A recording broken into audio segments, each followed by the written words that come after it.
ദൈവനാമത്തിന് മഹത്വമുണ്ടാകട്ടെ. അപ്പോസ്തല പ്രവൃത്തി 1:8 യേശുക്രിസ്തു തൻ്റെ സ്വർഗ്ഗാരോഹണത്തിന് മുമ്പ് ശിഷ്യന്മാരോട് പറഞ്ഞു, എന്നാൽ പരിശുദ്ധാത്മാവ് നിങ്ങളുടെ മേൽ വരുമ്പോൾ നിങ്ങൾ ശക്തി ലഭിച്ചിട്ട് യെരുശലേമിലും യഹൂദിയയിൽ എല്ലായിടത്തും ശമര്യയിലും ഭൂമിയുടെ അറ്റത്തോളം എൻ്റെ സാക്ഷികളാകും.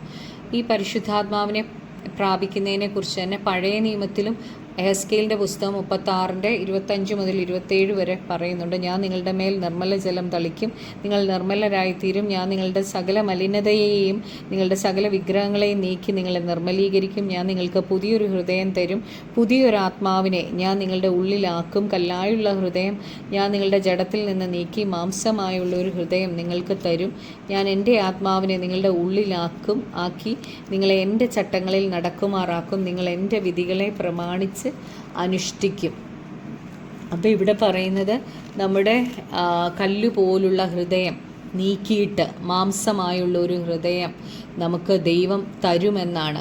എന്നിട്ട് ദൈവത്തിൻ്റെ ചട്ടങ്ങളിൽ നമ്മളെ നടക്കുമാറാക്കും.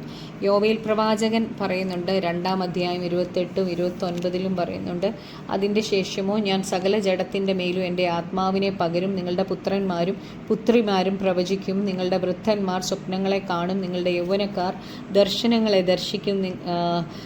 ദാസന്മാരുടെ മേലും ദാസിമാരുടെ മേലും ഞാൻ ആ നാളുകളിൽ എൻ്റെ ആത്മാവിനെ പകരും.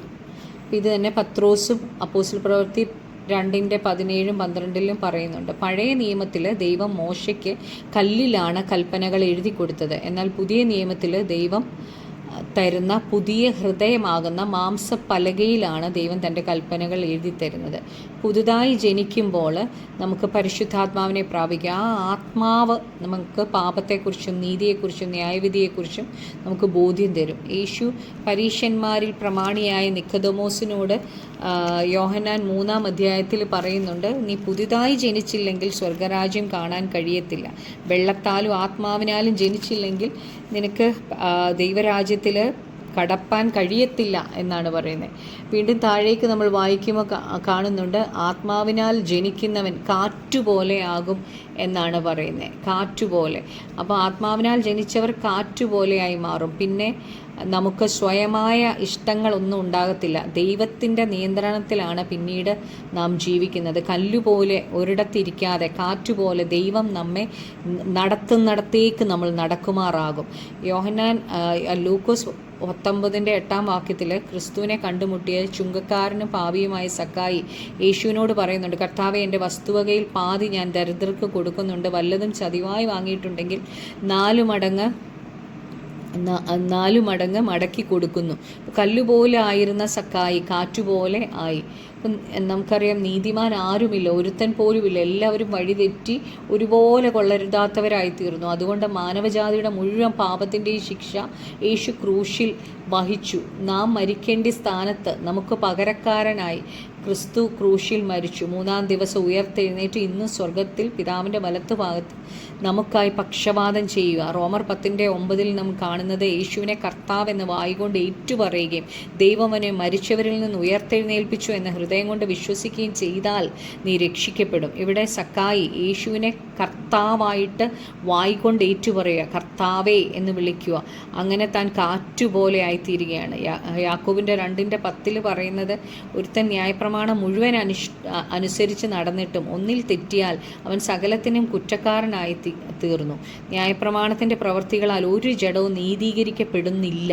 വ്യഭിചാരത്തിൽ പിടിക്കപ്പെട്ട സ്ത്രീയെയും പുരുഷനെയും കല്ലെറിഞ്ഞു കൊല്ലണം എന്നാണ് ന്യായപ്രമാണം പറയുന്നത്.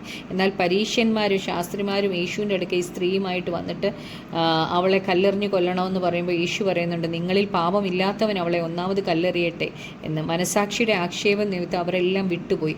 യേശു അവളെ ശിക്ഷ വിധിക്കാതെ ഇനി പാപം ചെയ്യരുത് എന്ന് പറഞ്ഞു. അപ്പോൾ ഒരുവൻ ക്രിസ്തുവിലായാൽ അവൻ പുതിയ സൃഷ്ടിയാകുന്നു, പഴയത് കഴിഞ്ഞുപോയി. അപ്പം പഴയ മനുഷ്യൻ ക്രിസ്തുവിനോടുകൂടി ക്രൂശിക്കപ്പെട്ടു.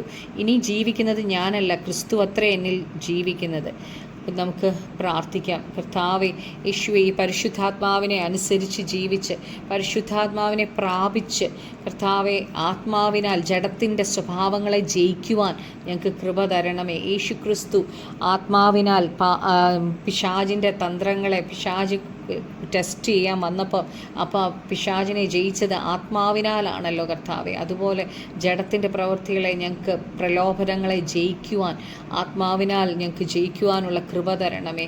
പരിശുദ്ധാത്മാവിനെ ഞങ്ങൾക്ക് അധികമായി തരണമേ. ദോഷികളായ ഞങ്ങളുടെ മക്കൾക്ക് നല്ല ദാനങ്ങളെ കൊടുപ്പാൻ അറിയുന്നുവെങ്കിൽ സ്വർഗസ്ഥനായ പിതാവ് തന്നോട് ചോദിക്കുന്നവർക്ക് എത്ര അധികം പരിശുദ്ധാത്മാവിനെ തരുമെന്നാണല്ലോ അങ്ങ് പറഞ്ഞിരിക്കുന്നത്. കർത്താവെ, അങ്ങയുടെ ആത്മാവിനെ ഞങ്ങൾക്ക് അധികമായി പകരണമേ കർത്താവെ.